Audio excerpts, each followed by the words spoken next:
महोदय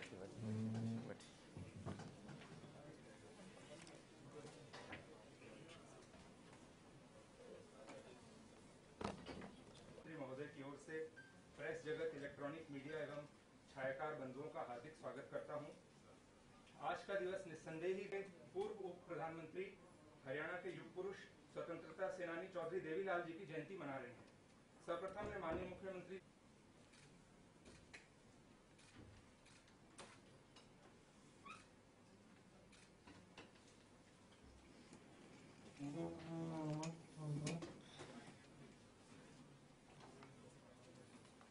आज माननीय मुख्यमंत्री जी समर्पण कार्यक्रम, जो कि अपने पूरे देश में अपने तरह का एक बहुत ही अनूठा कार्यक्रम है, इसका लोकार्पण करेंगे। अब मैं माननीय मुख्यमंत्री जी के प्रधान सचिव और नागरिक संसाधन एवं सूचना विभाग के प्रधान सचिव श्री उमाशंकर जी से अनुरोध करूंगा कि इस कार्यक्रम के बारे में हमें विस्तार से बतलाएं। माननीय मुख्यमंत्री महोदय, मेरा आगमन मुख्यमंत्री ऑफिस में नवंबर 2018 में हुई, जो इस अंत्योदय और समाज के उत्थान के लिए अपना समय का महादान दे। तो उस समय कोविड संघर्ष सेनानी के नाम से जो एप्लीकेशन स्थापित की गई थी, उसमें तकरीबन 70,000 लोगों के ऊपर ने उसमें पंजीकरण कराया था। इससे ही एक बात जो माननीय मुख्यमंत्री जी की थी कि ऐसे समाज में ऐसे अनेकों व्यक्तिगण हैं जो अपना समर्पण भाव से अपना योगदान सामाजिक उत्थान के लिए और सरकारी कार्यक्रमों को आगे, सरकारी उद्देश्यों को आगे बढ़ाने के लिए अपना योगदान और महादान देने के लिए तैयार है। उसी क्रम को आपदा के समय तो लोग आगे आ जाते हैं, लेकिन सामान्य परिस्थितियों में भी अगर ऐसे ही कोई माध्यम मिले तो लोग इस सोच को आगे बढ़ाने के लिए हमें कोई माध्यम प्रस्तुत कर पाए, तो इसमें भागीदारी हमारी समाज की, लोगों की, व्यक्तिगण की मिलेगी उत्थान के लिए, समाज के उत्थान के लिए और सरकारी विकास कार्यक्रमों और डेवलपमेंट वर्क्स के ऑडिट के लिए। आज इस कल्पना को एक नए कदम लेते हुए, क्योंकि एक शुरुआती है, समर्पण नाम का बड़ा ही यूनिक, अपने आप में अलग एक प्रोग्राम जो इस कल्पना को आगे बढ़ाते हुए ली जा रही है।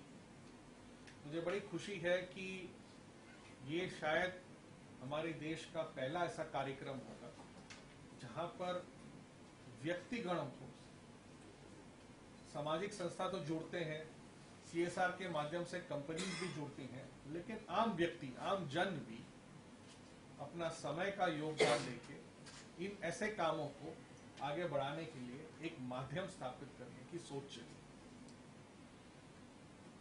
समर्पण के माध्यम से हम वॉलंटियर्स को शिक्षा मित्र, खेल मित्र, कृषि मित्र, ऐसे अनेकों प्रोग्रामों में हम उनका भागीदारी मांगेंगे। साथ ही सोशल ऑडिट, क्योंकि सरकार के विकास कामों में आप भी देखते हैं कि अनेक बातें आती हैं और जो भी डेवलपमेंट वर्क्स होते हैं, विकास के कार्यक्रम होते हैं, वो लोगों के लिए ही होते हैं। तो उसमें लोगों की सुपरविजन हम कैसे ले आए, उनकी ऑडिट सिस्टम कैसे ले आए और भागीदारी से ले आए, तो उसके लिए भी ये माध्यम बनेगा। तो मुझे पूरी तरह से आशा ही नहीं, विश्वास है कि ये जो कल्पना समर्पण की हमारे इतिहास में जुड़ी है और इस बात को आगे बढ़ाते हुए कल्पना कहीं 4-5 वर्षों से देखी जा रही है, उसको आज हम एक और मील पत्थर के देखते हुए, उसको पीछे रखते हुए आगे और बढ़ पाएंगे। साथ ही ये हुनर का ऐप है, जिसमें इस ऐप के माध्यम से स्किल डेवलपमेंट की, जो कौशल विकास की सोच है, वो आम जन तक इजीली अवेलेबल हो, उसका भी एक उद्घाटन कर रहे हैं। और साथ में जो एक नई और विभाग है, फॉरेन कोऑपरेशन डिपार्टमेंट, ये भी एक अनूठा विभाग है सारे प्रदेश के राज्यों में, प्रदेशों में, उसकी भी आज वेब पोर्टल की, वेब एप्लीकेशन का अनावरण है। तो इन्हीं शब्दों के साथ मैं आप सबका धन्यवाद करना चाहूंगा कि इस पावन अवसर पे आप भी उपस्थित हैं और इस समर्पण के संदेश को आप गांव-गांव तक भी पहुंचाएंगे ताकि लोग भी इस कार्यक्रम के साथ जुड़ पाए।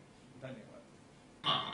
समाज की सेवा में एक कदम बढ़ चले, तुम चलो, हम चले, सब चले, सब चले। हरियाणा के मुख्यमंत्री श्री मनोहर लाल के कुशल नेतृत्व में दूरदर्शी सोच के साथ हरियाणा सरकार ने एक और अनूठी पहल करते हुए स्वैच्छिक कार्यक्रम समर्पण की शुरुआत की है। राज्य के लोगों को एक सशक्त मंच प्रदान करने का अवसर दिया है। ये मंच उन लोगों को सही राह देगा जो समाज सेवा करने की इच्छा रखते हैं और हरियाणा के सामाजिक उत्थान में अपना योगदान देना चाहते हैं। समर्पण हर नागरिक को समाज सेवा के प्रति प्रोत्साहित करेगा। साथ ही ये कार्यक्रम योजनाबद्ध तरीके से मार्गदर्शक भी होगा ताकि समाज सेवा के भागीदार लोग आत्मसंतुष्टि के साथ समाज के नवनिर्माण के प्रेरक भी बने। प्रायः कहा जाता है कि स्वयं को खोजने का सबसे बेहतर उपाय स्वयं को दूसरों की सेवा में डुबो देना है। समर्पण कार्यक्रम की शुरुआत का मूल उद्देश्य भी यही है कि विभिन्न क्षेत्रों में समाज सेवा की इच्छा रखने वाले लोगों को उनकी प्राथमिकताओं के आधार पर समाज सेवा का सशक्त मंच मिले। समर्पित समय और प्रयास से समाज के नवनिर्माण की परिकल्पना के साथ ये कार्यक्रम नई पीढ़ी के लिए संस्कारों का संवाहक भी बने। समर्पण में शिक्षा, महिला एवं बाल विकास, किसान कल्याण, कौशल विकास, पर्यावरण सेवाओं, खेलों, सामुदायिक स्वच्छता, सोशल ऑडिट के माध्यम से सर्विस डिलीवरी और चरित्र निर्माण सरीखे विषयों को प्राथमिकताओं में शामिल किया गया है। समर्पण का मिशन समाज सेवा व जरूरतमंदों की मदद का भाव रखने वाले लोगों की इच्छा शक्ति को सम्मान और दूसरे लोगों में समाज सेवा के प्रति इच्छा शक्ति को जागरूक करना है। ये एक बेहतर कोशिश है हरियाणा सरकार की। आइए हम सब भी इस सकारात्मक पहल का हिस्सा बने, एक दूसरे के मददगार बनते हुए समर्पण के माध्यम से जन सेवा के अध्याय की एक नई शुरुआत करें। मुख्यमंत्री महोदय करेंगे, उसका प्रस्तुतिकरण एक लघु फिल्म के माध्यम से किया जाएगा।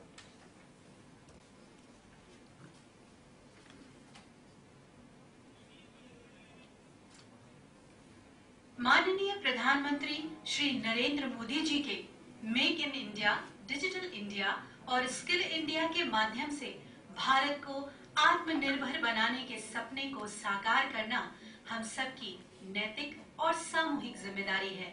संपूर्ण विश्व को कर्मयोग की शिक्षा देने वाले भगवान श्री कृष्ण के श्रीमुख से निकले हुए गीता के उपदेश, जिसमें निरंतर कर्म करने का संदेश है, से प्रेरणा लेते हुए माननीय मुख्यमंत्री श्री मनोहर लाल जी हरियाणा को प्रगति के पथ पर निरंतर आगे बढ़ा रहे हैं।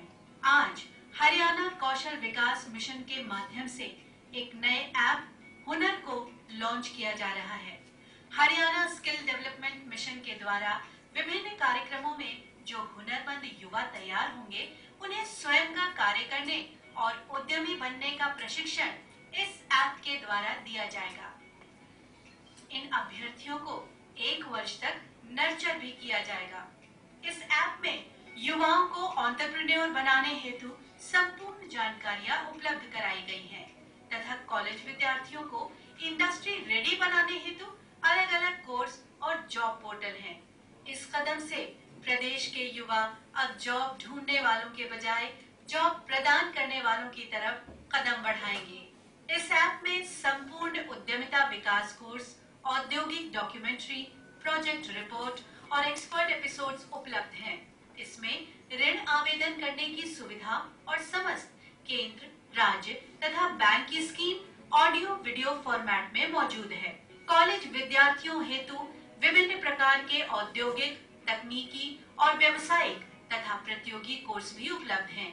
इस ऐप में विभिन्न करियर कोर्स और काउंसलिंग के लेक्चर्स उपलब्ध होंगे। स्कूल में बच्चे अपना व्यवसाय और उद्योग लगाने का भी सपना देखें। इसके लिए उनके क्लास 6 से 12 तक संपूर्ण पाठ्यक्रम के वीडियो लेक्चर्स के साथ साथ industrial tour, career counselling, orientation programme और लाइव प्रोजेक्ट रिपोर्ट वर्क भी उनकी समझ तथा दूरदर्शिता को बढ़ाने हेतु उपलब्ध होगा। इस ऐप में institute for industrial development (IID) developer होने के साथ साथ नॉलेज पार्टनर भी है। भारत की आत्मनिर्भरता के पथ पर ये एक अतुलनीय शिलालेख साबित होगा। अब मैं नागरिक सूचना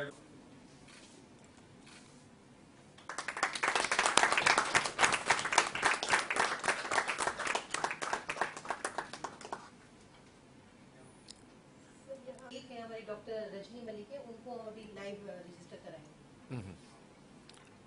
रजनी फिजियोथेरेपिस्ट है। हाँ।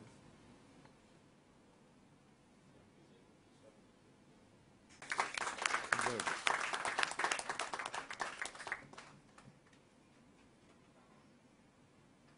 चलो। हम आपसे आग्रह करेंगे हुनर का भी राहुल नेक्स्ट पे हुनर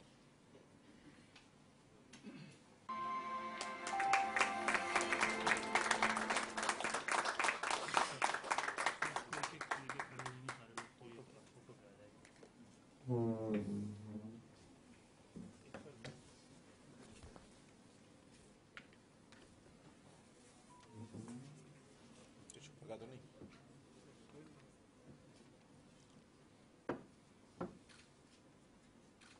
चलिए, धन्यवाद।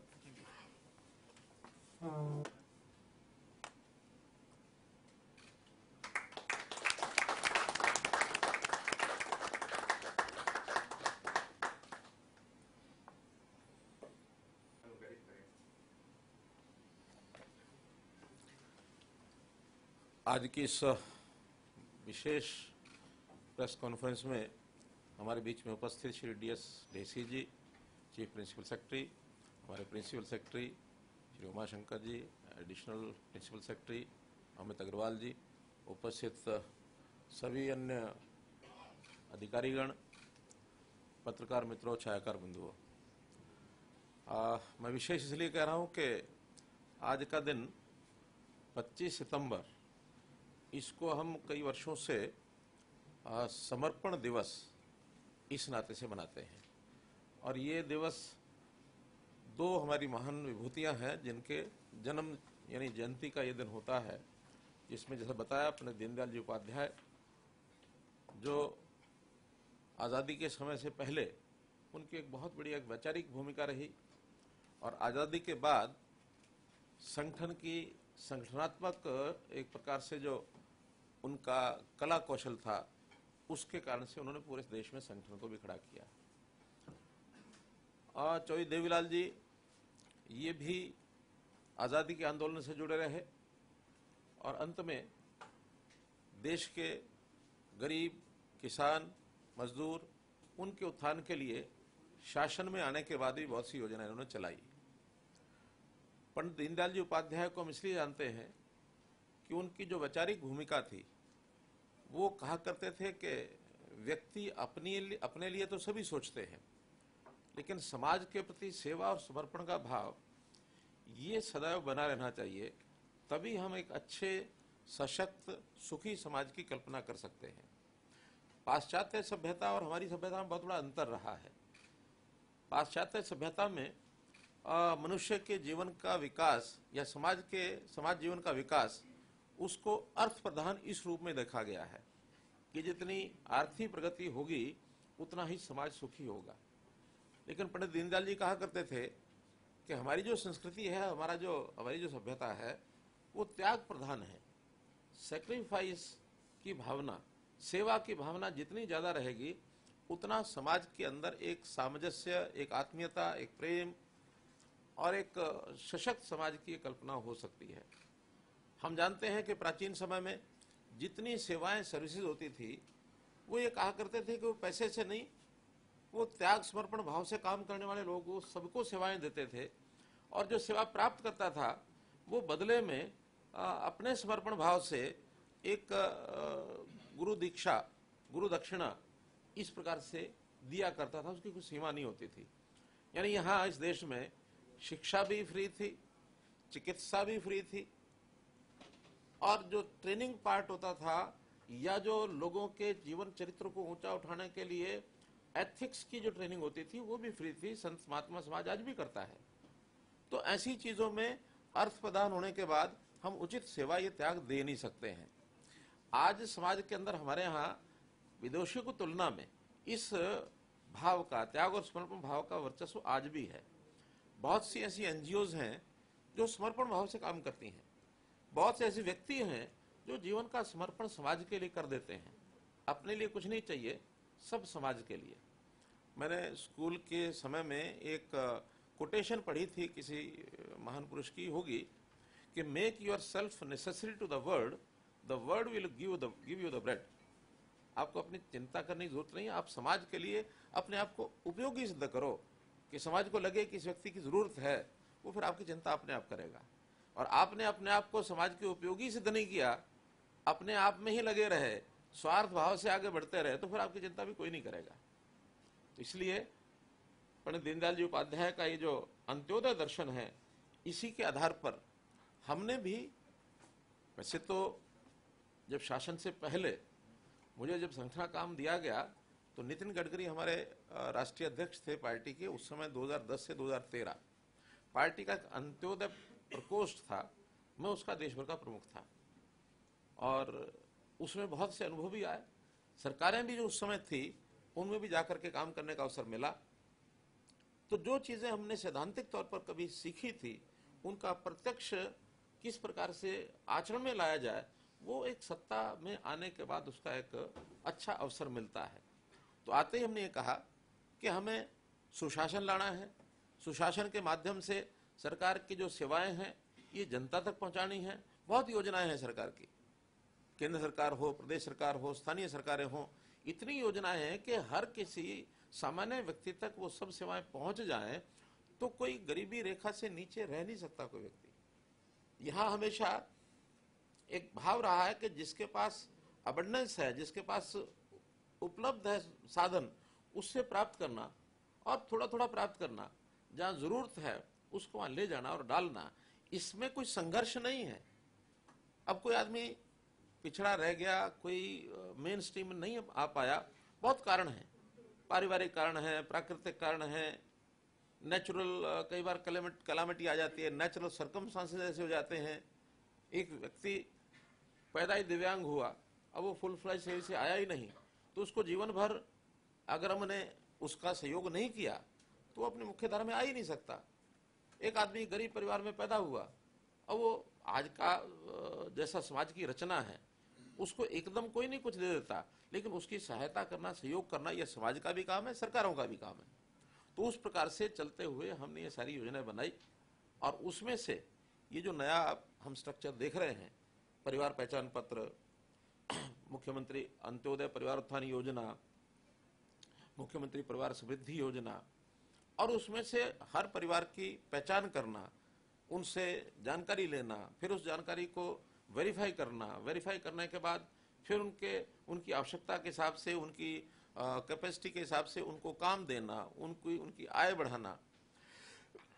इस सब को करने के लिए हमने जो विचार किया है कि इसको आगे बढ़ाना है, तो कभी कभी ऐसा लगता है कि केवल सरकारी तंत्र से ये चीजें उतनी ज्यादा नहीं बढ़ सकती हैं। समाज में एक बहुत बड़ा वर्ग ऐसा है जो इसको किसी न किसी एक ऑर्गेनाइज्ड तरीके से सिस्टम खड़ा किया जाए तो उसमें काम करने के लिए तैयार रहते हैं।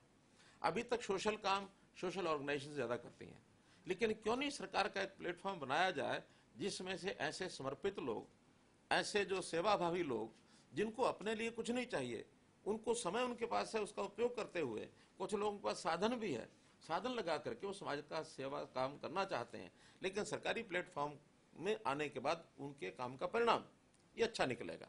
तो आज हमने ये जो समर्पण का पोर्टल ये बनाया है, इसमें जो वॉलंटियर्स हैं, समाज में समाज सेवी लोग हैं, निस्वार्थ भाव से काम करने वाले लोग हैं, उसमें बहुत से रिटायर्ड ऐसे बहुत लोग हैं, आखिर 58 साल की 60 साल की आयु में रिटायर होते हैं, तो शरीर में क्षमता होती है, उनमें उनका अनुभव भी होता है, उनकी शारीरिक क्षमता भी होती है, तो वो काम करके आगे आना चाहते हैं, उनकी अपनी आवश्यकताएं नहीं होती हैं। मुझे बहुत लोग मिलते हैं रिटायर्ड आदमी, कई बार वो काम कोई ना कोई पकड़ते हैं या आके हमको भी कहते हैं मैं रिटायर हो गया, मुझे कोई काम बताओ।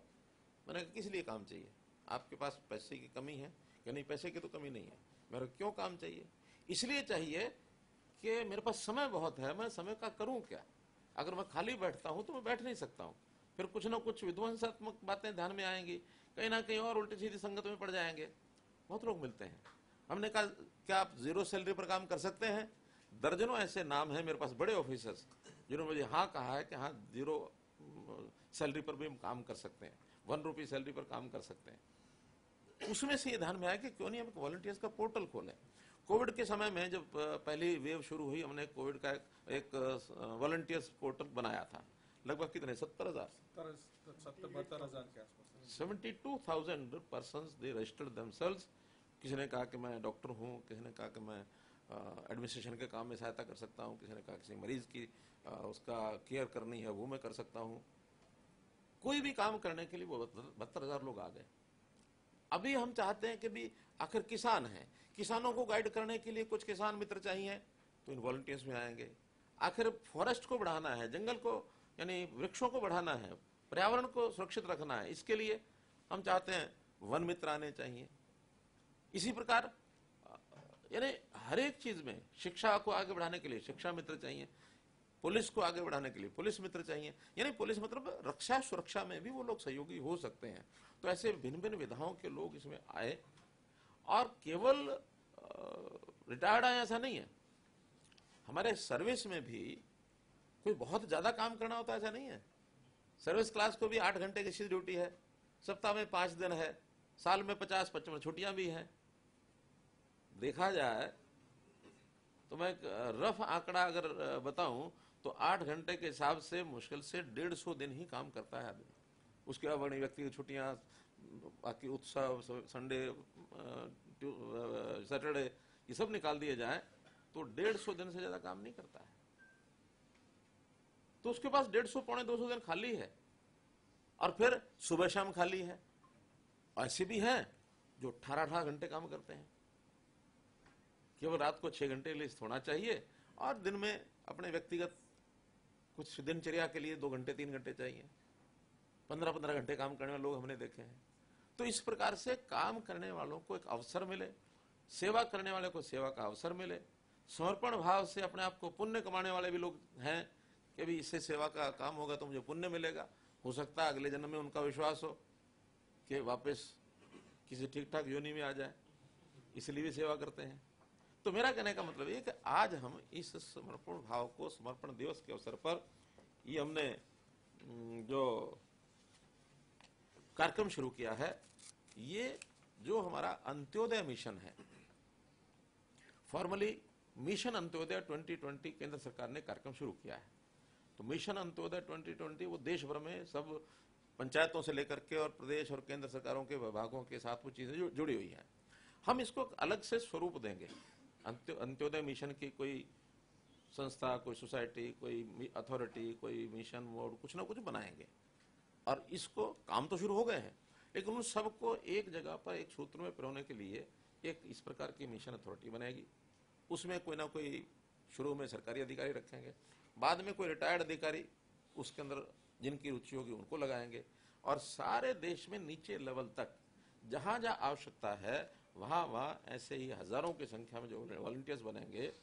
कितने बनेंगे आज मैं कोई आंकड़ा नहीं दे सकता, लेकिन मुझे लगता है कि जैसे हमने 70,000 कोविड के समय रजिस्टर किए थे, इससे तो ज्यादा ही होंगे। 1 लाख वॉलंटियर अगर हो जाते हैं तो उनके लिए काम हमारे पास सबके लिए है। तो इसलिए ऐसे वॉलंटियर्स को, चाहे वो सर्वे के काम में, चाहे वो शिक्षा के काम में, चाहे बाल विकास, महिला के काम में, किसान कल्याण में, कौशल विकास में, या जो स्वैच्छिक सेवाएं बहुत होती हैं इनमें करने के लिए। मैं एक उदाहरण कई बार दिया है, फिर देता हूं।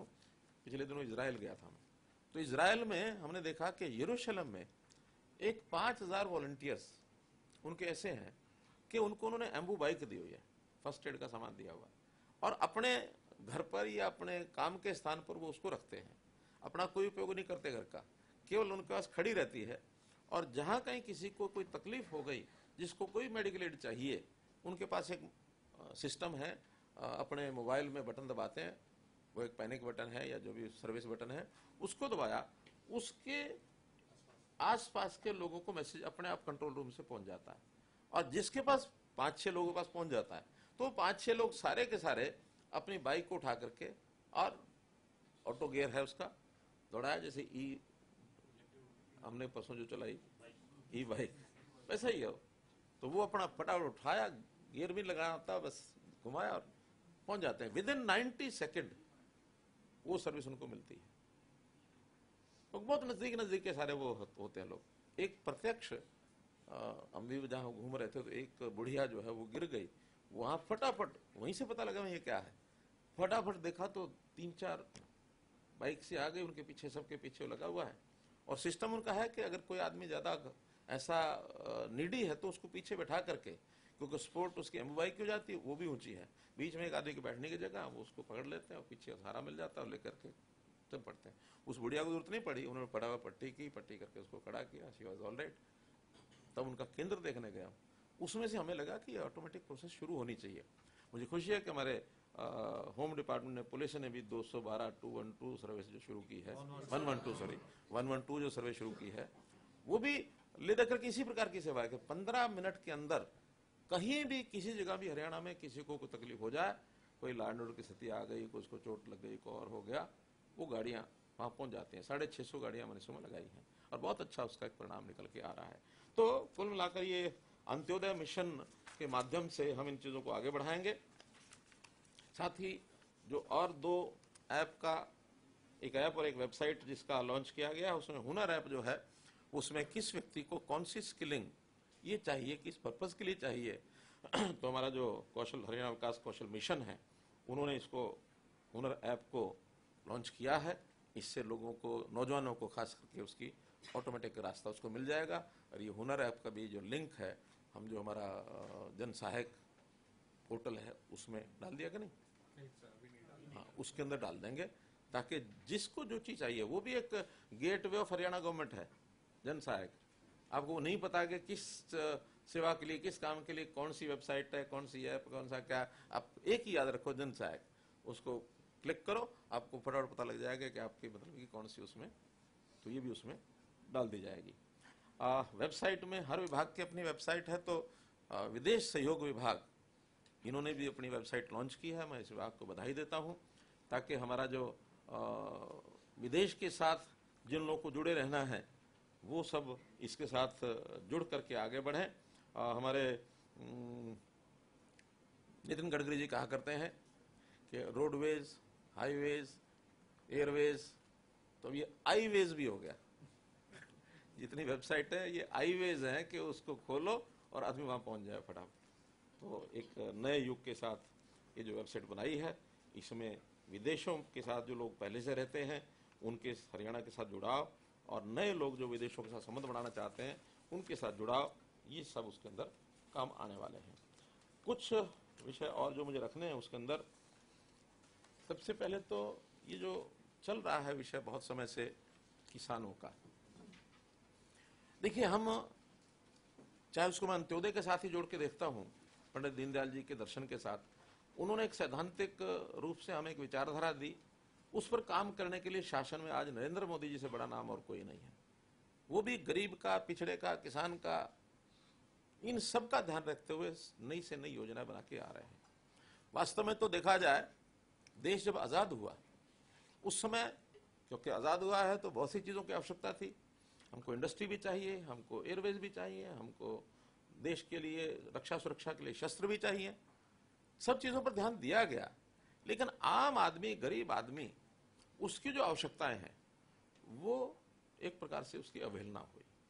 अगर उसी समय से ये अंत्योदय, महात्मा गांधी जी ने इसका बहुत अच्छी प्रकार से व्याख्या की है। अनटू द लास्ट एक पुस्तक है, उस पुस्तक के माध्यम से उनका ये विचार है कि जो लास्ट पर्सन है उसकी चिंता करना का काम भी हमारा। उन्होंने हमें लघु उद्योग की बात कही कि लघु उद्योग, स्वच्छता की बात उन्होंने कही कि ये सारे अभियान स्वतंत्र देश के अंदर शुरू में आ जाने चाहिए ताकि आम लोगों को रोजगार मिले। लेकिन इस ओर नहीं ध्यान दिया गया, न शिक्षा की ओर दिया गया, न उद्योग, लघु उद्योग की तरफ नहीं दिया गया। बड़े उद्योग की तरफ ध्यान गया है लेकिन लघु उद्योग, आम आदमी का रोजगार, आम आदमी का उत्थान, इस पर हमारी नजर एक प्रकार अंदाज किया गया। 1947 के बाद कई वर्षों तक इधर ध्यान नहीं गया। नारे लगते रहे, गरीबी हटाओ, गरीबी हटाएंगे, गरीब उत्थान, 20 जो पॉइंट प्रोग्राम, थ्योरेटिकल बहुत चीजें होती रही, लेकिन उसको जिस प्रकार से जिस एंगल से सोचना चाहिए था, मुझे प्रसन्नता है कि देश के वर्तमान प्रधानमंत्री श्री नरेंद्र मोदी जी हर चीज को ध्यान कर रहे हैं। यानी घर के अंदर गैस सिलेंडर नहीं है, वो भी पहुंचना चाहिए। अन्न नहीं है घर के अंदर, वो भी कैसे पहुंचे, उसकी आवश्यकता पूर्ति हो। सिर पर छत नहीं है तो हर किसी को छत मिलनी चाहिए। अगर उसका बीमा नहीं है उसका, तो 60 साल के बाद उसको पैसे मिलने चाहिए ताकि उसका सामाजिक सुरक्षा उसकी हो सके। वर्तमान में भी जितने छोटे व्यवसाय के लोग हैं उनको भी लाभ मिलना चाहिए, उनको सपोर्ट करनी चाहिए। नए स्टार्टअप्स ये खड़े होने चाहिए। शिक्षा में भी हमें आगे बढ़ना चाहिए। और स्वदेश की भी भावना, ये आजादी के बाद जिस प्रकार से हमको खड़ा रखना चाहिए था, हुई नहीं। आज उसकी ओर भी ध्यान दिया जा रहा है। न्यू एजुकेशन पॉलिसी, उसके अंदर स्थानीय यानी अपनी जो मातृभाषा है और अपने प्रदेश के, अपने देश की और भाषाएं हैं, इनको भी आगे बढ़ाना चाहिए। टेक्निकल एजुकेशन में भी आगे उसको बढ़ाना चाहिए। प्रोफेशनल एजुकेशन में भी उनको चीजों को लागू करना चाहिए। बहुत देश ऐसे हैं जो अंग्रेजी के बजाय अपने ही देश की भाषाओं में आगे बढ़ते हैं। हाँ, इंटरनेशनल लेवल के ऊपर अगर कोई आपका कार्यक्रम है किसी चीज का, वो इंग्लिश के बिना अगर नहीं है तो इंग्लिश भी पढ़नी है अपने को, ऐसा नहीं कि नहीं पढ़नी है। लेकिन फोबिया हो जाए कि इंग्लिश नहीं है तो कुछ नहीं है, इस फोबिया से बाहर निकालने का एक आरंभ किया है उन्होंने विषय। अभी बहुत प्रदेशों ने टेक्निकल एजुकेशन कुछ कॉलेजेस में हिंदी में शुरू कर दी है, लॉ की एजुकेशन शुरू कर दी है, आयुर्वेदिक की एजुकेशन तो हिंदी में शुरू हो ही गई है, और जो दक्षिण की भाषाएं हैं उनकी अपनी भाषाओं में शुरू हो गई है। तो इसलिए स्वदेश के भाव को भी जागृत करने का काम अब हमने किसानों के लिए बहुत कुछ किया है। यानी आज हम याद करते हैं चौधरी छोटूराम जी को, हम चौधरी देवीलाल जी को याद करते हैं। ऐसे किसानों के हित में काम करने वाले बहुत लोग याद करते हैं। मैं आपको विश्वास दिलाता हूं कि एक समय ऐसा आएगा आगे फ्यूचर में कि ये जो वर्तमान काल है, मोदी मनोहर सरकार, ये किसानों के हित की सरकार थी, ये इतिहास बनने वाला है। किसानों की आय जिस प्रकार से आगे बढ़ाई जा रही है, जिस प्रकार से नए नए आयाम खोले जा रहे हैं, उनको रिस्क मैनेजमेंट उनके लिए जो किया जा रहा है कि कोई भी अब भी जैसे वर्षा इस बार बहुत हुई, सितंबर महीने में इस प्रकार की वर्षा कभी नहीं हुई। 24 सितंबर तक, कल तक भी वर्षा हुई है, आज पता नहीं मुझे, हाँ और 2 दिन बाद होने वाली है। तो ये वर्षा के कारण से बहुत बड़ा नुकसान हो रहा है। हमने रेवेन्यू डिपार्टमेंट को, एफसीआर साहब को कह दिया कि स्पेशल गिरदावरी कराएं, और जिस भी किसान का नुकसान हुआ है, अगर बीमा किया हुआ है तो बीमा कंपनी देगी, बीमा किया हुआ नहीं है तो हरियाणा सरकार देगी, लेकिन किसान को उसका कंपनसेशन, ठीक है, फुल कॉस्ट शायद नहीं दे पाते हैं, लेकिन एक निश्चित मात्रा में जितना उसका तय किया हुआ है 12,000 रुपये एकड़ का, वो सरकार देगी। और अगर बीमा किया हुआ है तो कहीं 20,000, कहीं 22,000, 24,000, 28,000, वो अलग अलग फसलों के अलग अलग है, तो इस हिसाब से वो उनको दिया जाएगा। तो इसी प्रकार हमने जो किसान है वो किस प्रकार से प्रोग्रेस करें, किसान को उसके सहयोगी जितने भी और काम हो सकते हैं। किसान के बच्चे के पास जमीन कम है, बी कीपिंग तो कर सकता है। अभी 2 दिन पहले हमने बी कीपिंग की पॉलिसी एक लागू की है कि 3,000 किसानों का भी बी कीपिंग का लाभ मिल रहा है, लेकिन हमें 10 साल में 10 गुना ये करना है। हालांकि मेरे हिसाब से 10 गुना कम है, डिपार्टमेंट ने अभी 10 गुना कहा है, तो एक बार इसको प्रारंभ करते हैं। लेकिन बी कीपिंग से उद्योग बढ़ेगा, आमदन बढ़ेगी, एक्सपोर्ट बढ़ेगा। मैं कहता हूं अगर कंजम्पशन हमारे अपने लोग करते हैं तो उनका स्वास्थ्य भी अच्छा होता है। शहद का एक जो एक कंजम्पशन है, जितनी ज्यादा बढ़ेगी, जैसे दूध के कंजम्पशन से स्वास्थ्य ठीक होता है, ऐसे शहद की कंजम्पशन से भी ठीक होता है। हमने इसी प्रकार से फिशरीज, इसका बड़ा एक प्रयोग किया है कि हरियाणा की फिशरी कुछ क्वालिटीज ऐसी हैं, उसमें कुछ स्पीशीज जिसको कहना चाहिए, हरियाणा की वो सर्वश्रेष्ठ मानी जा रही है पूरे देश भर में। कौन सी है मुझे नहीं पता, कोई फिशरी जानता था, झींगा। तो वो, और संयोग से बहुत इलाका वाटर सबमर्ज्ड हो गया है, हमारी वाटर लॉगिंग बहुत हो गई, तो उस इलाके में इसका प्रबंध करेंगे कि वहां भी किसान को आमदन हो जाए और वहां मछली पालन का काम इसको बढ़ाया जाएगा। अब 3 कानून ऐसे हैं जिसका अभी तक कोई उपयोग हुआ नहीं है। बिना उपयोग के कुछ अराजक तत्व मैं कहूंगा, ऐसे अराजक तत्वों ने एक हवा खड़ा कर दिया है कि अगर ये हो जाएगा तो किसान खत्म हो जाएगा, किसान की जमीन बिक जाएगी, किसान मंडियां बंद हो जाएंगी, ऐसे सारे हुए खड़े किए गए। जबकि इन सबको लागू करने की डिमांड केवल आज की सरकार ने की, ऐसा नहीं है। ये 25 साल से ये चीजें चल रही हैं। इसमें डिबेट बड़े बड़े पार्लियामेंट में उनकी आज भी वीडियोस मिल रही हैं। तो कांग्रेस ने भी इसको शुरू किया। आज उनको समस्या ये आ गई है कि अगर ये क्रांतिकारी कदम सफल होते हैं तो इसका श्रेय मोदी सरकार को मिलेगा। तो किसी भी कारण से मोदी सरकार को कैसे कमजोर किया जाए, एक वातावरण ऐसा बना दिया गया जैसे कोई बहुत बड़ा पाप हो गया। मेरा कहना है कि आंदोलन करना हो किसी समस्या को लेकर के, उसमें कहीं कोई कतई आपत्ति नहीं है। लोकतांत्रिक तरीके से आंदोलन होते आए हैं, बहुत पहले होते आए हैं। आजादी के पहले के आंदोलनों की रूपरेखा और होती थी, आजादी के बाद के आंदोलन, आखिर आज हम स्वतंत्र हैं, अपनी डेमोक्रेसी है, अपने ही लोग अपनी सरकारों को चुनते हैं और उसमें हर 5 साल बाद जनता को मौका मिलता है कि आपको जो सरकार ठीक लगती है उसको लाइए। लेकिन किसी चुनी हुई सरकार के खिलाफ इस प्रकार से वातावरण बनाना ये एक अराजकता है। इस अराजकता को नहीं होने देगी कोई भी सरकार। आखिर सरकारों का काम होता है अराजकता को रोकना। किसी प्रकार के आंदोलन में शांतिप्रिय आंदोलन चले, कहीं आपत्ति नहीं है, अराजकता को नहीं होने दिया जाएगा। अगर इस सीमा से आगे कोई बढ़ता है तो देश का भी नुकसान है, प्रदेश का भी नुकसान है, जनता का भी नुकसान है। आखिर हम देखते हैं कि पंजाब में 84 में या 80s में जो एक अराजकता का आंदोलन चला, आज तक पंजाब नहीं समझ पाया है। पंजाब की आर्थिक स्थिति कितनी पीछे चली गई है, हमें टिप्पणी नहीं करनी चाहिए, लेकिन पड़ोस का प्रदेश हम उदाहरण तो दे ही सकते हैं। जबकि हम आज अगर देखा जाए तो हरियाणा पूरे देश भर में आज हमारी आर्थिक स्थिति हो, हमारे यहाँ लॉ एंड ऑर्डर हो, सब चीजें सबसे आगे हैं। आप एक प्रश्न खड़ा कर सकते हैं कि SCRB ने जो डाटा दिया है कानून व्यवस्था का, अब उस डाटा में मैं आपको थोड़ा सा उसके पीछे जो हिडन कुछ चीजें हैं, हालांकि हमने बात की है जो ऊपर के अधिकारियों को, हमारे DGP ने NCRB के डायरेक्टर, उनसे बात हुई है परसों 2 दिन पहले ही हुई है। उनको बताया कि जिन चीजों का क्राइम से कोई उस प्रकार का ज्यादा महत्व नहीं है, उनको इसमें से निकालना चाहिए, हटाना चाहिए। उसको वो क्राइम नहीं है, वो बैड हैबिट्स तो हैं लेकिन क्राइम नहीं मानते अभी हम। उसमें 2 विषय हैं, एक है पावर थेफ्ट, बिजली की चोरी, एक है पानी की चोरी। ये इस प्रदेश का एक पुराना एक इतिहास है, एक आदतें हैं लोगों की। एक समय था जब नेता बिजली की चोरी करने के लिए कहा करते थे और ये माना जाता था कि बहुत गांव में कि अगर बिजली की कुंडी से हमने बिजली नहीं ली तो फिर क्या राज है। राज तो यही है कि बिजली कुंडी से ली जाए। हमने कहा कि इसको क्राइम मत मानो, आप उनके खिलाफ कार्रवाई करो, कार्रवाई करके उनको कंपाउंड करो, कंपाउंड करने के बाद उनसे बिल भी लो, जुर्माना लगाना वो भी लगाओ, और इसको एक जैसे उसको राइट ऑफ करना उस केस को राइट ऑफ करो। क्राइम में मानते हैं कि जब तक उसकी क्या ना हो जाए, कंपाउंडिंग नहीं, चार्जशीट, जब तक चार्जशीट ना हो जाए तब तक तो आपका लॉ एंड ऑर्डर स्थिति ठीक ही नहीं है।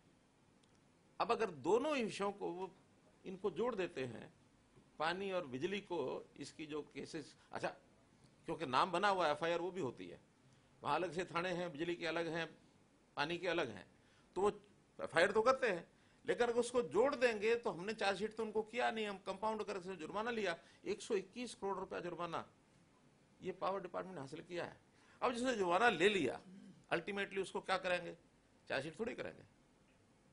अब FIR को खत्म करने के, यहाँ होम डिपार्टमेंट का कोई आदमी बैठा है कि नहीं बैठा है, चार्जशीट खत्म करने के लिए तो फिर उनको वो सारी प्रोसेस करनी पड़ती है।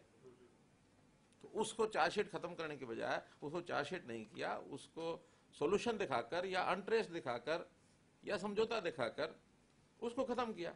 अब वो कहती है चार्जशीट नहीं है तो आपका रेट जो है 29% आ गया। जबकि ये जो रेट्स हैं, जो डिटेल मैंने आज मंगवाई, तो हमारा जो डिस्पोजल है IPC केसेस का 77.2% है,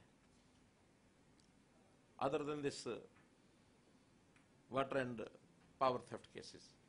इसी प्रकार 86% IPC crime against person, 93% crime against women, जो अलग अलग उस क्राइम में आईपीसी में भी है, अगर उसके अलग अलग हिस्से ले लिए जाए तो this as much as 93.1, 86.3। Arms act में 94% हमारा डिस्पोजल है, चार्जशीटेड है, और chargesheeting rate of excise and gambling act 90, excise में 91%, गैम्बलिंग में 99% है। तो ये फिक्र नहीं लेंगे, वो सब जोड़ करके जो शूट करेगा वो लगभग 1 लाख या 67-68 हजार जो एफआईआर है पानी की और बिजली की, वो जोड़ के हम मानते हैं कि उसके ऊपर हमने कोई बहुत सख्त, क्योंकि उसको क्रिमिनलाइज करने की बजाय डीक्रिमिनलाइज करने के बहुत तरीके होते हैं। अगर उनको हम चार्जशीट करके कोर्ट के चक्कर कटाएंगे, पता नहीं 100 रुपया 500 रुपया बिल उसका बना के नहीं बना, अल्टीमेटली उसको जब 5 साल चक्कर काटेगा उसके, तो क्या होगा? हरासमेंट के अलावा वो हार्ड क्रिमिनल बनते हैं। आज तुमने ठीक कर लिया, हरियाणा इज द स्टेट जहां पावर के सेक्टर में इतना ज्यादा जो हमारा इंप्रूवमेंट हुई है। हमारी 34% लाइन लॉसेस थे, लाइन लॉसेस एंड थेफ्ट दोनों मिला के। लाइन लॉसेस तो होने ही है, उसको तो डिस्टेंस इंफ्रास्ट्रक्चर उसके हिसाब से होता। अब कुल 14% है, कहाँ 34%, कहाँ 14%। 20% जो है वो रिकवर हुआ तो थेफ्ट को रोकने के कारण से हुआ या लोगों को समझाने के कारण से हुआ। मेरा गांव जगमग गांव 5500 गांव में आज 24 घंटे बिजली जा रही है, आउट ऑफ 6700। 1200 है, वो भी हम इस साल के अंदर पूरा कर देंगे। पहली स्टेट हरियाणा होगी जहां गांव में भी शहरों में भी 24 घंटे बिजली जाएगी। कोई बिजली को लेकर के आंदोलन नहीं होता, समझाना पड़ता है। तो इसलिए जो मैं कह रहा था कि प्रदेश में जिस प्रकार की आज हरियाणा की स्थिति है, श्रेष्ठ है, अच्छी है, चाहे आर्थिक स्थिति है, चाहे लॉ एंड ऑर्डर है, चाहे बाकी चीजें हैं। पंजाब से भी बहुत चीजों में यानी लॉ एंड ऑर्डर में भी अच्छे हैं। हमारे यहाँ रोजगार एक नया और विषय है, ये भी अगेन जिसकी चर्चा CMI हर महीने करता है।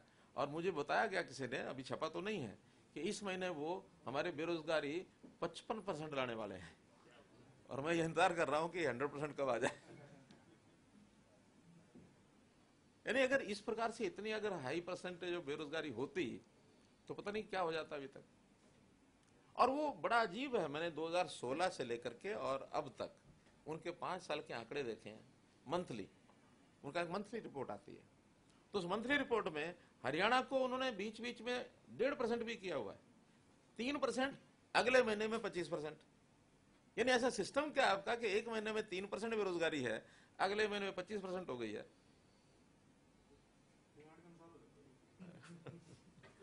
हम तो सरकार है, ऐसी कंपनी जैसी पूछ ही सकते हैं कि क्या क्यों ऐसा कर रही है, बार बार लगातार फोकस हो रहा है हरियाणा के ऊपर। मैं कह रहा हूं, अच्छा उस हरियाणा का ही है सर्वश्रेष्ठ उसमें, हरियाणा से मजा आ रहा है। तो मैं तो आपको कहा कि वो उनके जो एक वो शाह हैं और एक कोई अमित व्यास, महेश व्यास, तो ये 2 लोग हैं, शुद्ध पॉलिटिकल आदमी हैं। इसका मैं कभी भी उत्तर नहीं दूंगा। मैं उत्तर दूंगा कि मेरे यहाँ रिकॉर्ड पर कितनी बेरोजगारी है, और वो जैसे मैंने बताया परिवार पहचान पत्र में जो प्रारंभिक सेल्फ डिक्लेयर्ड जानकारी हमारे पास 6 महीने पहले थी 6.1%। अब उसको हम ठीक कर रहे हैं, बहुत योजनाओं से ठीक कर रहे हैं। हमने ये जो मुख्यमंत्री अंत्योदय परिवार योजना जो चलाई है, सर्वे चल रहा है कौन कौन परिवार ऐसे हैं जिनकी आमदन बहुत कम है, बेरोजगार हैं, तो उसके एक परिवार के एक आदमी को रोजगार मिलना चाहिए। उसके अंदर बहुत से लोग आएंगे। अब जैसे मैंने फिशरीज का बताया, ऐसे ही जैसे बी कीपिंग का बताया, ऐसे ही पशुपालन विभाग, उन्होंने अपनी योजना बनाई कि हम कितने घरों में पशु करेंगे। स्किलिंग वालों ने योजना बनाई है, WCD ने अपनी योजना बनाई है। 6 विभाग हमारे बैठे हैं, क्या नाम, विनीत गर्ग, ये उसके इंचार्ज हैं, और ये सब विभागों के साथ वो कर रहे हैं, कोऑर्डिनेट कर रहे हैं, और 50,000 परिवारों की सूची इनको दे दी गई है, जिसका सर्वे करके और ये उनको काम देंगे आगे। तो इसलिए इस बेरोजगारी को भी हमने कंट्रोल किया है और कंट्रोल करेंगे। अब इतना ही है कि हर किसी को सरकारी नौकरी नहीं मिल सकती, और ये कोई भी मुख्यमंत्री ऐसा कभी नहीं कहता जितना मैं हर बार कहता हूं। वो सब कहते हैं सबको मैं नौकरी कराऊंगा। तो सबकी नौकरी कराने वाला कोई अगर सपना किसी का है तो सरकारी नौकरी तो नहीं हो सकती। हमें अपने सिस्टम को भी संभालना है। हाँ, काम सबको मिले इसका अवसर पैदा करेंगे, इसके लिए रोजगार बढ़ाना पड़ेगा तो रोजगार भी बढ़ाएंगे। और रोजगार के बढ़ाने के लिए आपकी जानकारी के लिए अभी भी पिछले 3 दिन में हमारे पास जो लोग आए उसके अंदर आदित्य बिरला ग्रुप, टाटा स्टील के लोग, METC वाले ये आए हैं। इन्होंने तो अभी भी उद्योग लगाने शुरू किए हैं। हमारा जो रोहतक के अंदर टाटा स्टील वाले ये जो स्क्रैपिंग है ओल्ड व्हीकल्स की, स्क्रैप को मोल्ड करने का उन्होंने एक यूनिट लगाया 100 एकड़ पर। अब 100 एकड़ पर लगाएंगे तो 5-4 हजार लोगों को कुछ तो रोजगार मिलेगा। इसी प्रकार ये जो आदित्य बिरला ये पेंट का एक यूनिट अपना लगा रहे हैं पानीपत में, बड़ा यूनिट लगा रहे हैं। तो जब इस प्रकार के लोग कंपनियां यहाँ आएंगी, पंजाब में कोई नहीं जा रहा, छोड़ छोड़ के भी आ रहे हैं। हमारे यहाँ आज भी ईज ऑफ डूइंग बिजनेस उसका प्रभाव हमारे यहाँ है। लोगों को फटाफट चीजें मिल जाती हैं। यानी इनमें से कौन सा ग्रुप कह रहा था कि 24 घंटे में मुझे तो लेटर पकड़ा दिया, आदित्य बिरला वाला, हाँ, HSIDC की जमीन उन्होंने ऑफर दी और सारी फॉर्मेलिटी सवेरे पूरी की। अगले दिन सवेरे उनको जमीन का जो लेटर है वो दे दिया, ये ले जाओ। ऐसे हमने हर चीज में एक टाइम बाउंड प्रोग्राम कर दिया है। तो कोई भी व्यापार, कोई भी उद्योग, हमारे एक नेता तो ऐसे हैं कि मुझे चाहे 100 बार जेल जाना पड़े तो भी मैं हर एक को नौकरी दूंगा। 10 साल तो कट गए। फांसी का मैं सबको नौकरी दूंगा। हाँ, मैं सबको नौकरी दूंगा। हाँ, तो वही है ना कि अब आने वाला युग किसको क्या याद रखेगा। यानी भ्रष्टाचार के मसीहा इस प्रकार के इतिहास है कुछ लोगों के। हमने भ्रष्टाचार को जड़मूल नष्ट करने के लिए अपना सब कुछ दांव पर लगाया है। क्योंकि कुछ लोगों को प्राणी आते हैं, बहुत जो माल मलाई खाने वाले, उनके पार्टी के लोग सब, जिसको मैं धौल कपड़िया कहता हूं, धौल कपड़िया सब लगे हुए थे। लूट लो जैसे लूटना। भीड़ की भीड़ सब खत्म की है, टेक्नोलॉजी से खत्म की है, व्यवस्थाएं दे के खत्म की है। लेकिन वो बेचारे बेरोजगार हो गए। उन बेरोजगार की संख्या तो जब खत्म होगी तब होगी, अभी तो होती नहीं है। एक मुझे प्रोक्योरमेंट जो है, प्रोक्योरमेंट इस बार थोड़ी देरी से होगी, वर्षा के कारण ही है, उसका और कोई कारण नहीं है। पहले हम 25 सितंबर से प्रोक्योरमेंट किया करते थे। अभी शेड्यूल 1 अक्टूबर से बनाया है। 5 दिन इसको लेट किया है क्योंकि उतना ज़्यादा अराइवल भी नहीं है, कहीं कंबाइन भी नहीं है कि देखिए हमें कहीं कोई मशीन भी नहीं चल रही है। तो सुखाने का मौका ज़रूर 2-4 दिन बीच में चाहिए, क्योंकि पिछले दिनों में वर्षा में कुछ जो फसल आ गई थी मंडियों में वो गिली हुई है। तो 3-4 दिन अगर ठीक ठाक मौसम होता तो सूख जाएगी। 1 अक्टूबर से ज़रूर उसको हम करेंगे। पिछले दिनों में एक योजना बनाई थी कि 1 नवंबर से परिवार पहचान पत्र के ऊपर ही निर्भर होंगी हमारी लगभग कितनी योजनाएं, 500 योजनाएं हमारी जो हैं, जो विभाग है वो कंपलसरी हो जाएगा कि उसके बिना अब कोई योजना उनको उसका लाभ नहीं मिलेगा 1 नवंबर के बाद। तब तक सभी विभाग उसकी जो जानकारियां ले रहे हैं वो सब कर रहे हैं। तो मित्रों, इतने विषय आज आपके सामने मुझे रखने थे।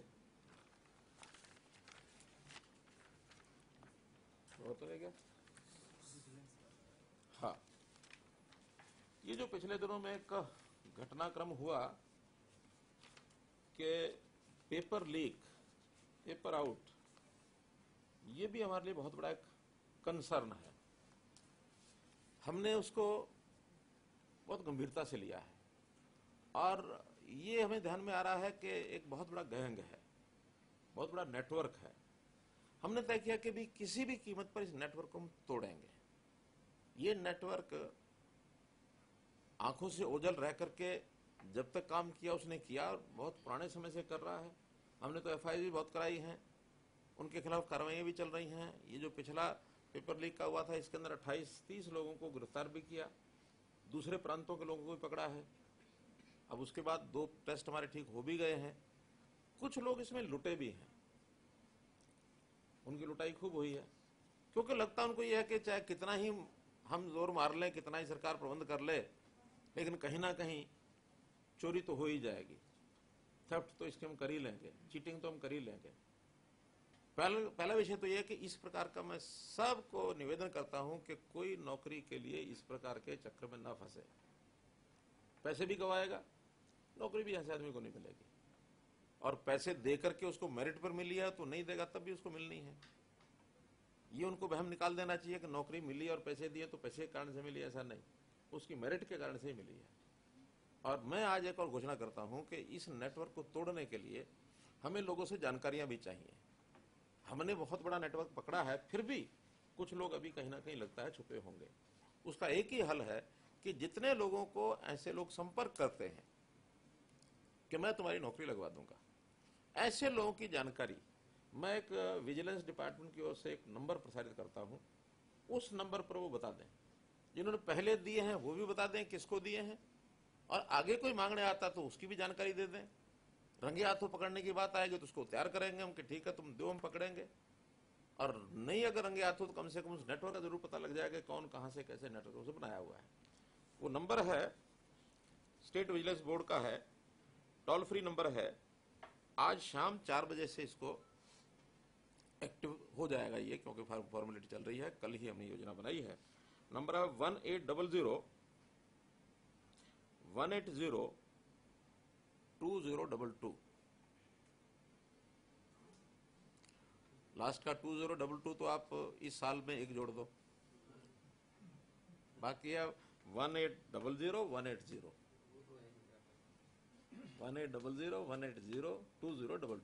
2022। क्या उसका अर्थ होगा 2022 का, लेकिन याद रखने के लिए उसका एक अभी ये थोड़ा कठिनाई इसमें आ रही है। जो वोडाफोन आइडिया का जो पंजाब सर्कल है, यानी चंडीगढ़ और पंचकुला, और ऐसे ही एयरटेल का जो एनसीआर सर्कल है, फरीदाबाद और गुड़गांव, इनमें थोड़ी कठिनाई आ रही है। बाकी जगह तो शाम को 4 बजे चालू हो जाएगा, और ये दोनों जगह और एक आध दिन बाद ये चालू हो जाएगा।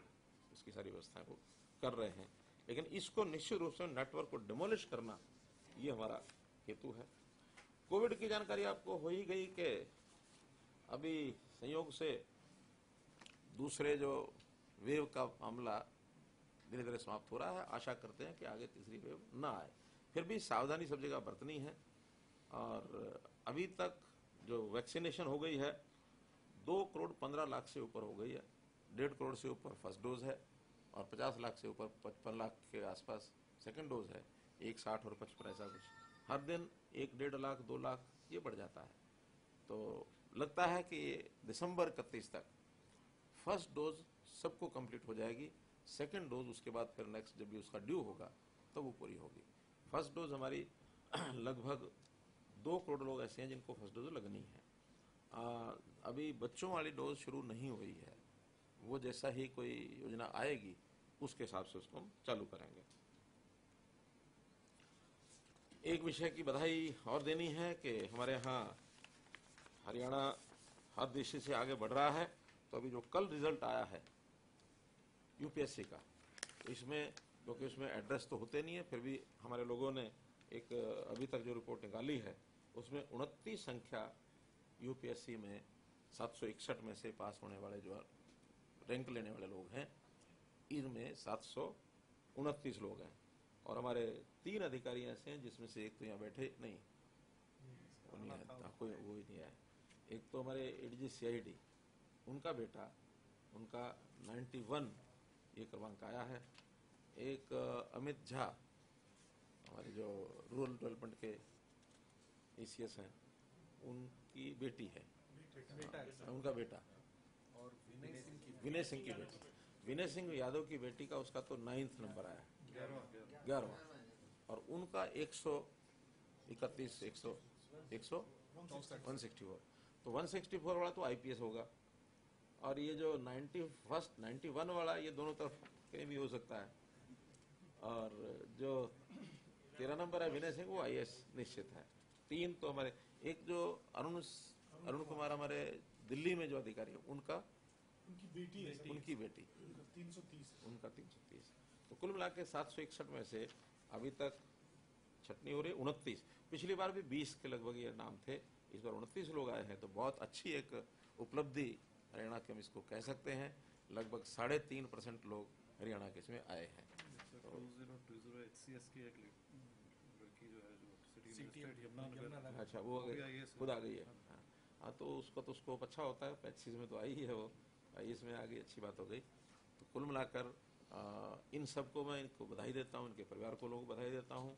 इससे पहले भी हम देख चुके हैं कि हमारा जो ओलंपिक और पैरा ओलंपिक है उसमें भी हमारी उपलब्धि दोनों में देश के सारे रिकॉर्ड में बड़ी अच्छी रही है।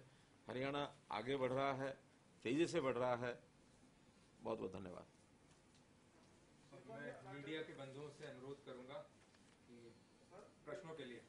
आपने सर अभी जैसे कहा कि अराजकता नहीं करने लगे हैं किसान आंदोलन के मामले में, अभी 27 तारीख को एक बार फिर से भारत बंद कर रहा है, क्योंकि आंदोलन काफी समय से चल रहा है, हरियाणा में चल रहा है बहुत ज्यादा, दोनों बॉर्डर से बैठे हुए। तो क्या स्ट्रैटेजी रहेगी 27 तारीख को, और ये अराजकता करने के क्या प्लान है सर? क्योंकि किसानों के बयानों से या उनकी बातों से तो ऐसा लगता नहीं कि अभी वो कौन पड़ेगा।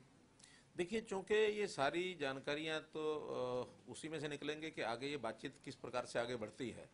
केंद्र सरकार ने कई बार कह दिया कि हम बातचीत के लिए रास्ता हमारा खुला है। इनकी ओर से भी कहीं कहीं इक्का दुक्का जगह से आने लग गए हैं मैसेज के भी ठीक है, बातचीत का रास्ता खुलवाओ। अब वो बातचीत कब खुलती है, किन बातों को लेकर खुलती है, ये अभी सारी बातें तो हम भी नहीं बता सकते, हमको भी जानकारी नहीं, केंद्र सरकार को ज़्यादा जानकारी है।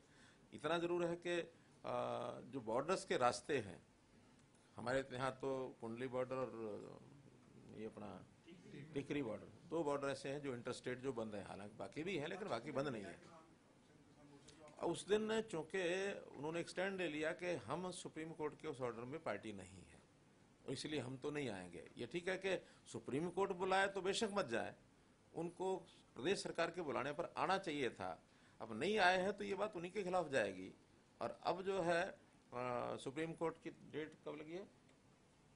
कल टेंटेटिव थी 24 की, लेकिन वो अभी कल कभी सुनवाई नहीं हुई है। हाँ, तो अब सुप्रीम कोर्ट के ही उसमें हैं, हम अपने ढंग से उनको सब बताएंगे सारा घटनाक्रम कि हमने कमेटी बनाई है और उस कमेटी में उनको बुलाया भी है। अब मुझे लगता है कि सुप्रीम कोर्ट उनको कोई ना कोई पार्टी बना करके निर्देश देंगे, जैसा भी देंगे, लेकिन इस बातचीत अंदर खाते वो भी तैयार हैं कि अब रास्ते को खोलने का समय है, हम खोल देंगे। उधर दिल्ली में भी दिल्ली की ओर से बंद है, वहाँ दिल्ली सरकार से जो बातचीत हुई उन्होंने कहा कि ठीक है, अगर आपके लोग उधर तैयार हैं तो हम भी इसको खोल देंगे। मोटे रूप से सरकारों की ओर से खोलने का एक विषय तय है, सहमत है सब। हम चाहते हैं कि भी आपसी बातचीत के माध्यम से रास्ता खुल जाए। उनको भी पता है कि रास्ता बंद होने से उनको भी कोई बहुत बड़ा लाभ हो नहीं रहा, तो वो रास्ता खुलने के संकेत सब हैं, जल्दी खुलना चाहिए। जहाँ तक भारत बंद का विषय है, जैसे मैंने बताया कि लोकतंत्र में सबको अपना अधिकार है बात कहने का, शांतिपूर्वक तरीके से कहें, बंद रखें। बंद में नुकसान भी सबके होते हैं, उन सब में वो भी आते हैं, आखिर समाज का तो वो भी हिस्सा है। और जहाँ वो रास्ता बंद किया हुआ है तो उसमें तकलीफ समाज को भी है। कोई केवल सरकार ही समाज है या सरकार की तकलीफ, ऐसा नहीं है, आम लोगों की भी तकलीफ बहुत है। इंडस्ट्री के लोगों की तकलीफ है, वहाँ के जो लोग व्यापार करते हैं उनकी तकलीफ है, जो रेजिडेंट्स हैं उनकी तकलीफ है। हर किसी को 5-6-10 किलोमीटर दूर घूम के जाना पड़ता है। तो इसलिए समाज के हित में इस रास्ते को खोलने का काम उनको करना चाहिए। और जहाँ तक बंद है, बंद शांतिपूर्ण रहना चाहिए, ऐसे मैं अपेक्षा करता हूँ। फिर भी हमारी तैयारी जो हर प्रकार की रहेगी कि किसी प्रकार की न्यूसेंस जो है वो नहीं होने देंगे। सर, इसी से जुड़ा हुआ है कि करनाल का मामला आपने बड़ी जल्दी सुलझवा दिया था किसानों के साथ, तो ये भी है, इसमें भी थोड़े से अगर सरकार उनको थोड़ा सा सहयोग करे किसी मामले में, इस तरह तो अब सहयोग करे। अगर उनको कहें कि वहाँ हमने एक नौकरी डीसी रेट पर या 2 नौकरियां दे दी और यहाँ 10-20 नौकरियां लेनी हो तो ले लें भाई, क्या दिक्कत है। सीएम साहब, हरित स्टोर आपने घोषणा की थी, उसका क्या रिस्पॉन्स आया और कब से शुरू हो जाएगी? हरित स्टोर की समीक्षा बैठक मैंने भी की है। हमने तय किया था कि 2 अक्टूबर को कुछ स्टोर जो है चालू हो जाएंगे। ये जो वर्ष है प्रधानमंत्री जी के 71वां जन्मदिवस है और ये जो समय है 17 सितंबर से और 7 अक्टूबर तक 20 दिन का ये समय हमने सेवा पर्व, सप्ताह नहीं 20 दिन हो जाते हैं, तो सेवा पर्व, क्योंकि इसमें और भी महत्वपूर्ण दिन आ गए। 17 सितंबर को उनका अपना जन्मदिन था मोदी जी का। 25 सितंबर आज जैसा बताया ये दिन हो गया। 2 अक्टूबर को गांधी जी का, लाल बहादुर शास्त्री जी का जन्मदिन है। और 7 अक्टूबर का दिन ऐसा है कि मोदी जी ने सबसे पहला जो अपना उनका शपथ ग्रहण कार्यक्रम हुआ था एज चीफ मिनिस्टर गुजरात।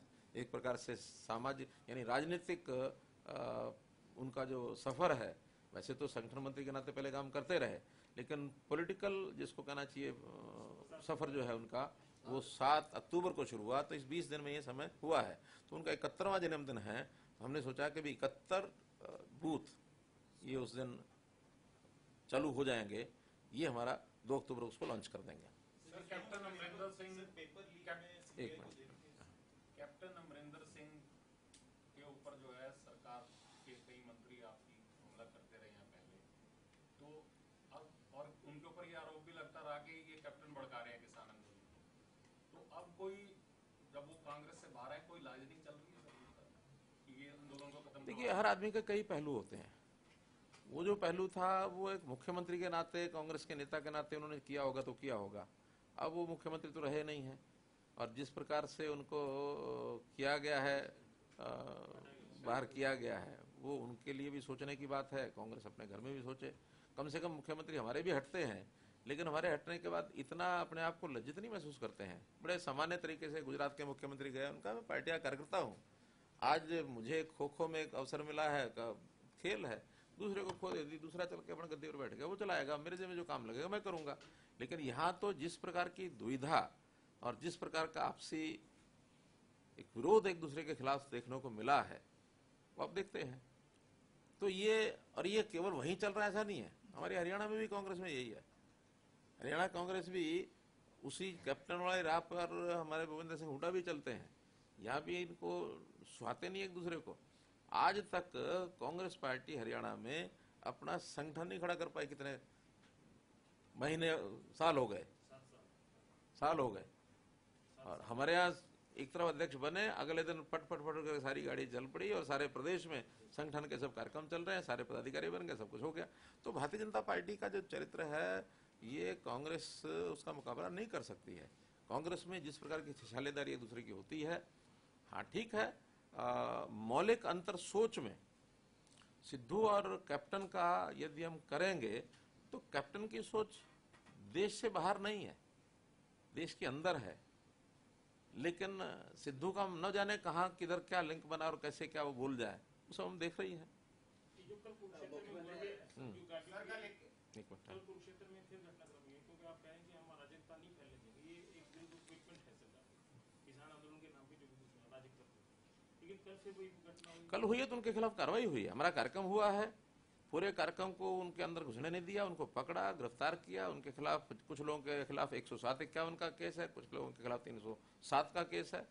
तो हम उसमें पीछे नहीं हटेंगे, उनको कोई ढिलाई बरतने का काम नहीं है। हाँ, पीछे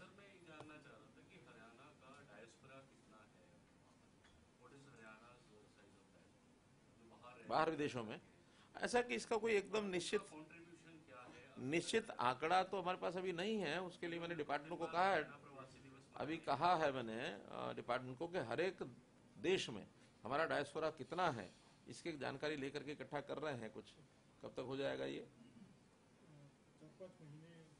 सब देशों में क्योंकि फैले हुए हैं तो अलग अलग देशों का वहाँ इकट्ठा करा रहे। कुछ जगह तो संस्थाएं भी बनी हुई है, हरियाणा की ऐसी संस्थाएं, सोसाइटी समाज बनी हुई हैं। तो जैसे आएगा जानकारी देंगे।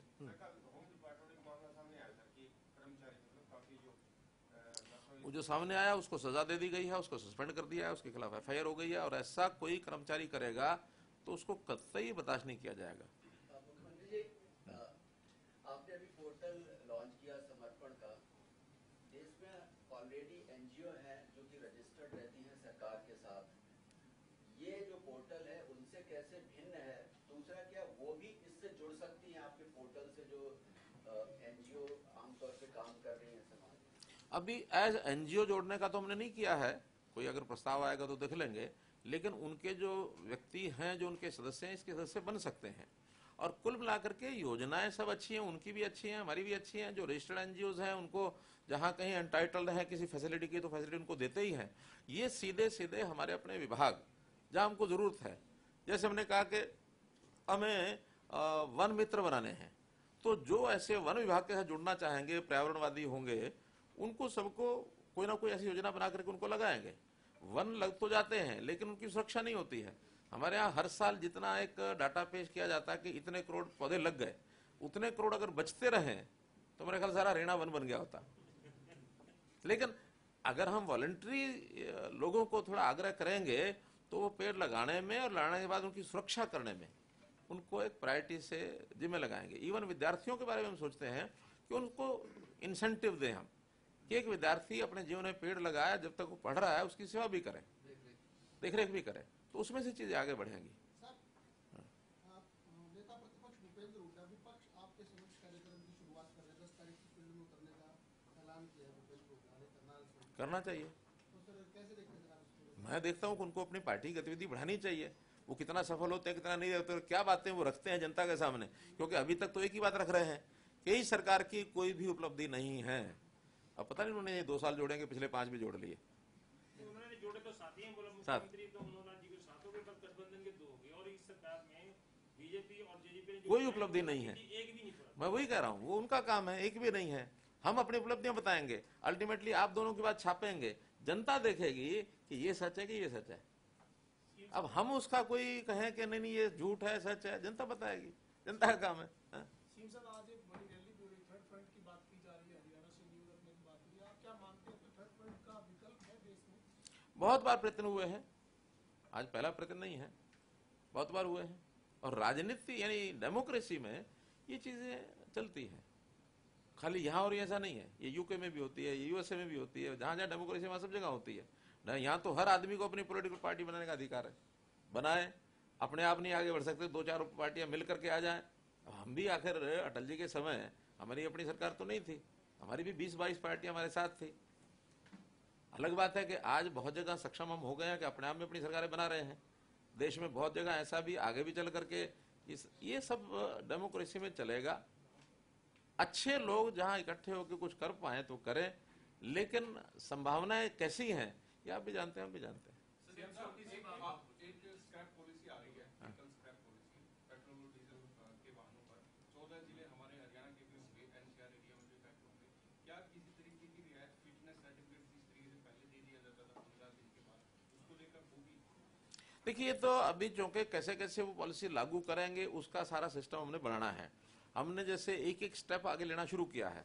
उदाहरण के लिए गुरुग्राम में इस वर्ष में 5000 ऑटो जो डीजल और पेट्रोल पर चलते हैं उनको हम रिप्लेस कर देंगे विद ई ऑटोस, और उसमें 90,000 रुपए का, 90 तो नहीं सरकार की ओर से, तो 30 केंद्र सरकार की सहायता है, 30 हमारी लोकल बॉडी वहां करने वाली है, बाकी 30,000 मैंने कहा कि आपका जो ऑटो है जो बेकार हो गया है उसकी बाजार भाव 20-30,000 का स्क्रैप है, तो 30,000 का कहा कि भी वो आप बेचेंगे, 30,000 उसको हम दे देंगे, वो फिर ये कंपनियां ले जाएंगी ताकि उसको स्क्रैप को मोल्ड करके और उसका स्टील बनाया जा सके। तो 90,000 उसको मिलता है, बाकी बैंक से उसको लोन दिलाएंगे ताकि बैंक से लोन लेकर के उसके पास अगर अपना पैसा नहीं भी है तो रिप्लेसमेंट करने में तुरंत रिप्लेस हो जाए, और बाद में उसका खर्चा चूंकि कम होगा, ई ऑटो का किराया तो वही मिलना है, ई ऑटो का खर्चा बहुत कम होना है, तो इनकम जो बढ़ेगी उससे अपना जो लोन है उसको उतारे और अपना काम करे। किसे पेपर लीक?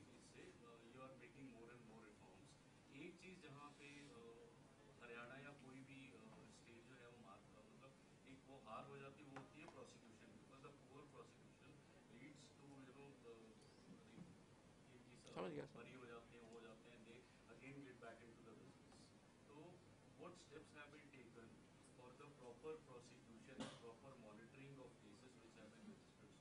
मैंने कल ही डिपार्टमेंट को कहा है कि इस प्रकार की जो परसिस्टिंग प्रॉब्लम्स हैं, मानो जैसे नकल वाला केस हो गया, या जैसे आर्म्स के नाते से चीजें होती हैं, और जो राइवलरी परमानेंट जो होती हैं, गैंग्स होते हैं, एसटीएफ उसको देख भी रहा है, तो ऐसे हर काम के लिए स्पेशलाइज्ड पुलिस की एक 10-20 लोगों की टीम बना करके उसके पीछे लगाएं।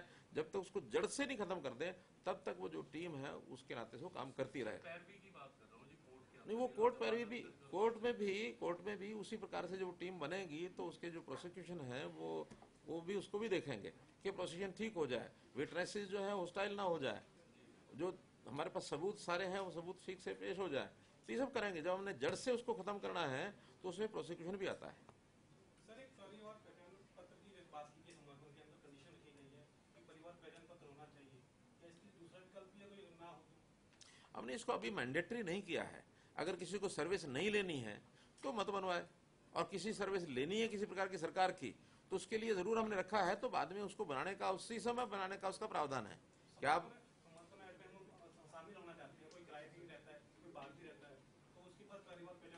बन जाएगा, उसी समय बन जाएगा, उसी समय बन जाएगा। सर बहुत से जिलों में अभी रजिस्ट्री की प्रॉब्लम अभी भी आ रही है, सर्वे भी हो चुके हैं, जो ड्रोन सर्वे होने थे उसके बावजूद नहीं, सब हो नहीं चुके हैं, काफी चीजें प्रोसेस में हैं, और धीरे धीरे चीजें जब तक क्लैरिटी नहीं होती लोगों को तब तक उनको लगता है परेशानी हमको खामखा हो रही है।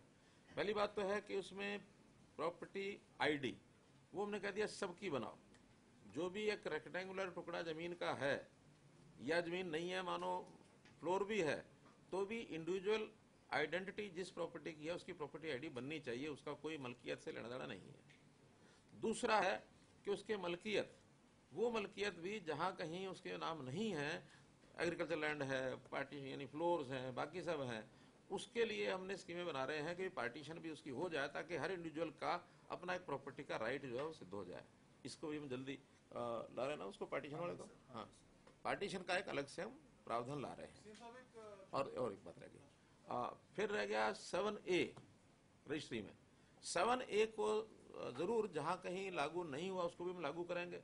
7A का मतलब है कि कोई एग्रीकल्चर लैंड 1 एकड़ से कम अगर रजिस्ट्री कराएगा तो वो जब तक ये लिख के नहीं देगा कि ये एग्रीकल्चर के लिए है तब तक उसको एनओसी नहीं मिलेगी।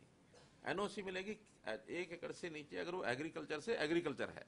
हाँ एग्रीकल्चर नहीं है, पहले से वो लाइसेंस्ड है या कोई उसके ऊपर किसी प्रकार का मोहर लगी हुई तो वही रहेगी। अनऑथराइज कॉलोनीज उनको ऑथराइज करने जा रहे हैं, लगभग 1200 कॉलोनीज ऐसी हैं, तो उनको ऑथराइज करेंगे। ऑथराइज करने के बाद वो डेवलपमेंट टैक्स दे करके अपनी रजिस्ट्री करा सकता है।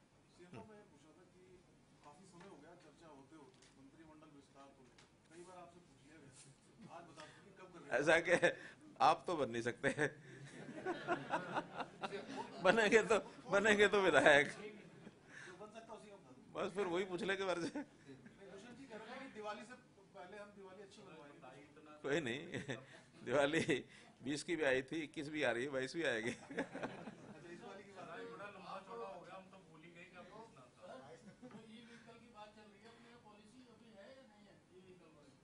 ई पॉलिसी हमारी बन रही है, वो जल्दी बन जाएगी। अभी वो ट्रांसपोर्ट डिपार्टमेंट की ओर से गई, वहाँ क्लियर हो जाएगी, वहाँ से क्लियर होते ही फिर मेन उसका जो काम है वो इंडस्ट्री का है, लेकिन वो सबसे एक बार राय करके और फिर उसको जल्दी घोषित करेंगे ई पॉलिसी। नहीं, मैंने नहीं कहा, मैंने कहा ये प्रधानमंत्री जी नहीं किया करते, ये हम प्रदेश अध्यक्ष से करते हैं।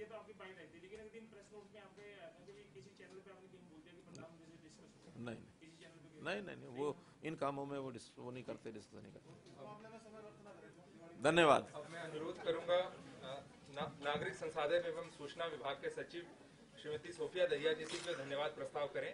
साथ ही मैं अपने मीडिया के सभी बंधुओं से अनुरोध करूंगा कि प्रस्थान करने से पूर्व भोजन लेकर जाएं, दोपहर के भोजन की नीचे व्यवस्था है। धन्यवाद। माननीय मुख्यमंत्री जी, CPSC